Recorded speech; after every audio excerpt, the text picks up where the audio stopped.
Salam sejahtera Malaysia, denyut nadi suara rakyat bergema di channel ini. Jangan lupa tekan butang subscribe, like dan share. Malaysia kita punya, cintai Malaysiaku, kita jaga kita.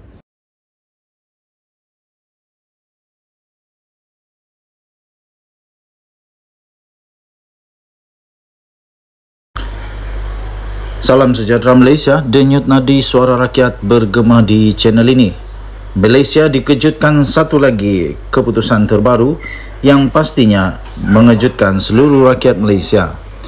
Baru saja diterima dipetik daripada sinarharian.com.my bertarikh hari ini 30 Jun 2023, Ketua Pemuda UMNO menggesa supaya Perdana Menteri untuk memecat menteri yang dikatakan telah membuat kecoh di KLIA.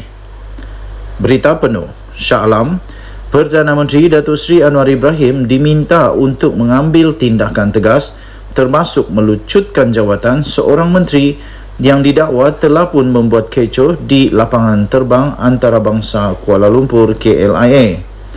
Ketua Pemuda UMNO Dr. Muhammad Akmal Saleh berkata, ia kerana tiada siapapun yang boleh mengatasi undang-undang, walaupun siapa dan apa sekalipun jawatan mereka. Katanya dalam kenyataan itu, saya mohon Perdana Menteri untuk mengambil tindakan terhadap kelakuan menteri yang tidak wajar ini. Tambahnya lagi, seharusnya individu itu dilucutkan jawatan sebagai menteri. Katanya menerusi kenyataan di Facebook pada Rabu. Media terdahulu telah melaporkan tular di media sosial seorang menteri didakwa telah menceroboh masuk ke Dewan Ketibaan Antarabangsa KLIA bagi membebaskan seorang pelawat China yang telah ditahan di Jabatan Imigresen. Dalam kejadian petang Khamis itu, menteri terbabit didakwa masuk ke Dewan Ketibaan tanpa memohon pas keselamatan dan dipercayai bertindak sedemikian bagi menyelamatkan dengan tanda petik seorang wanita warga China yang tidak dibenarkan memasuki negara ini sebaik saja tiba di lapangan terbang berkenaan. Mengulas lebih lanjut, Muhammad Akmal menegaskan perbuatan menteri terbabit sama sekali tidak boleh diterima oleh semua rakyat Malaysia. Katanya lagi dalam kenyataan tersebut, menteri bukan bermakna kamu boleh melakukan apa sahaja. Menteri bermakna kamu perlu bekerja dan melaksanakan amanah rakyat, bukan sebaliknya, ujarnya dalam kenyataan itu. Sekian berita denyut nadi suara rakyat bergema di channel ini. Jangan lupa untuk tekan butang subscribe, like dan share. Malaysia kita punya, cintai Malaysiaku, kita jaga kita. Kita jumpa lagi. Bye-bye.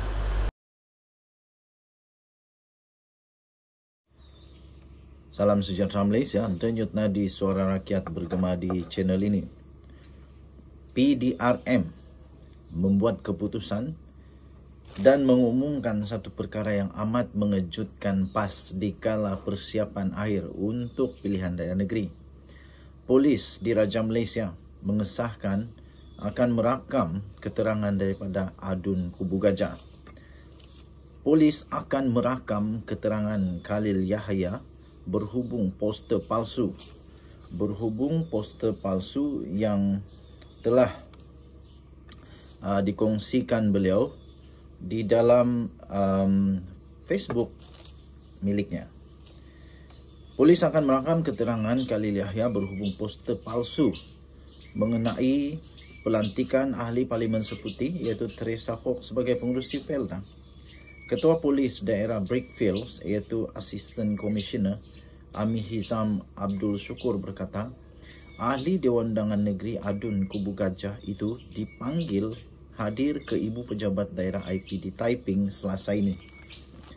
Katanya dalam kenyataan itu, janji temu sudah dibuat untuk rakaman percakapan Khalil pada jam 10 pagi di IPD Taiping, katanya kepada Harian Metro.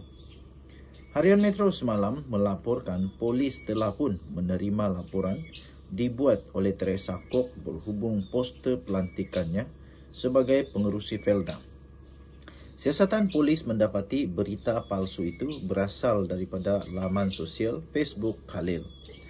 Kes itu disiasat mengikut Seksyen 504 Kanun Keseksaan serta Seksyen 233 Akta Komunikasi dan Multimedia 1988. Okey, so di sini kita akan nampak nanti, kita akan tahu nanti di mana asal sebenarnya poster itu. Adakah poster itu hanya akan hanya di repost, hanya diulang siar semula oleh adun daripada PAS ini, ataupun poster itu dicipta sendiri oleh beliau, ataupun ada orang admin atau sebagainya yang mencipta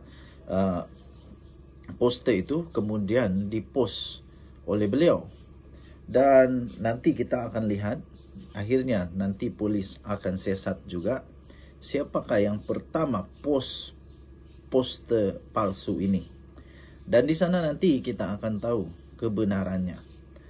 Jadi tuan-tuan dan puan-puan yang dihormati sekalian, adakah ini adalah satu permulaan yang kurang baik di dalam kempen PRN daripada PAS? Dan adakah ini satu cabaran yang bakal akan dilalui oleh Pakatan Harapan, iaitu akan ada berita-berita yang dipost yang tak sahih, yang palsu. Dengan kata lain, mungkinkah ada fitnah lagi? Mungkin ada fitnah lagi kah selepas ini? Harap-harap tak ada. Dan kita ingin melihat kempen yang bersih tanpa politik terlebih-lebih, sehingga adanya timbul yang disebut sebagai fitnah. Harap-harap tidak ada fitnah memfitnah, dan harap-harap semua yang dikeluarkan itu adalah fakta. Kerana rakyat ini, terutamanya orang daripada golongan sederhana yang berpendidikan sederhana, selalunya akan cepat untuk menerima semua. Dan kadang-kadang berita sebenar itu tidak dapat diterima semula. Jadi yang melekat di kepala adalah berita palsu, kerana mungkin tak sempat nak dapat berita sahih. Okey, so kita harap Polis Diraja Malaysia dapat melaksanakan tugas dengan baik, dan kita doakanlah semoga semuanya dapat diselesaikan dengan baik tanpa ada sebarang yang tidak baik. Denyut nadi suara rakyat bergema di channel ini. Bye-bye.